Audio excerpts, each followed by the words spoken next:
The city of Charlottesville, Virginia, is on high alert for what may come this weekend. God forbid it does. But it is the first anniversary of the deadly Unite the Right rally.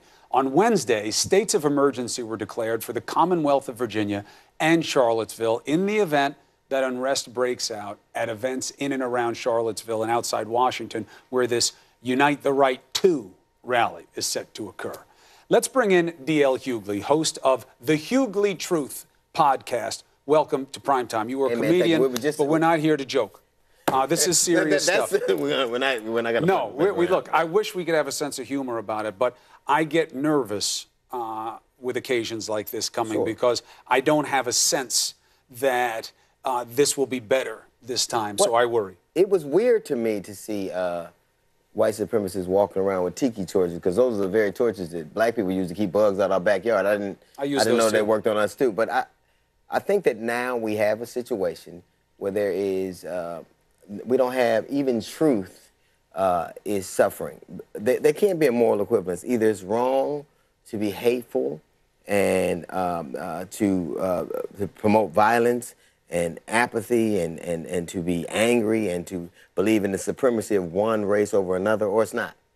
And I think now we have people quibbling about it. Well, they're just as bad as those guys, and these are just as bad. So if somebody oppresses me and I fight back, then I'm just as bad as the guy who was determined to take all my rights away.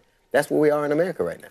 You see that in Charlottesville how? By when the president said two things, when he said not all of them were bad people, and when he said you have problems on the left and problems on the right, call them both out? Not only just in Charlottesville, but just the entire tone of the country.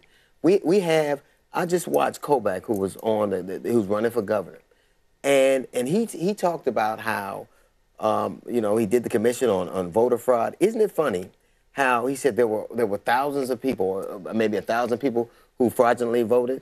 We'll investigate a problem like voter fraud, but not how many people get killed by handguns in this country. We know that those 30,000 people. So 1,000 people who fraudulently vote is a problem, but 30,000 people who are killed in America by guns is not. So we even now we contort to make what we want truthful. We contort around all it. Either there's a truth or there isn't. The bottom line in this country, it is wrong to be hateful and to lead people in hate and to try to subvert other people's rights and voices and to be brutal to them, or it isn't. Do you believe the president doesn't believe that? I believe the president is a wanton racist, and I believe that America is not uncomfortable with it. When you tell me 89% of Republicans support him no matter what he does, so I'll say this. I can't say that all his supporters are racist, but I can say this. For them, being a racist is not a disqualifier. Well, but I think that's a high bar. Look, I said to you today, I said to you on your podcast today, do I see that white extremists and white power people and the QAnon and the conspiracy crazies, that they have cottoned to Trump? Yes. Is that a problem? Yes. But what if they don't believe that he is a racist? They don't consider themselves racist. White men don't get to decide what racism is. White people don't get to decide what racism is. They were so bad at judging it every time it happened. They were bad at judging it during slavery. They were bad at judging it during Jim Crow. White people don't get to play this game. You don't get to decide what the rules are here. The bottom line is this. We have watched children being put in cages. And the very scriptures that they quoted to put black men in chains, they used to put immigrants in cages. Fair point. Either it's wrong or it isn't. Either we're in America where everybody's the same or we're not. You have Laura Ingraham on talking about even legal immigration. Right. So let's not, listen, I don't have a dog in this race except to say this. Now, we've seen what side people have chosen. I can say this unequivocally.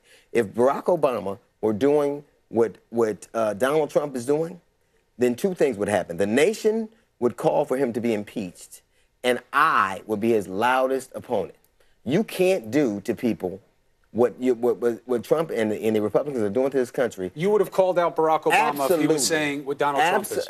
Not only would I call him out, I would do it loudly and every day. Why? Because right is right and wrong is wrong. Right is right and wrong is wrong. You can't, our country is being torn apart. There is a spirit in this country that is so foul. I don't even know if America can. I don't think we can come back from this. I know we disagree on this.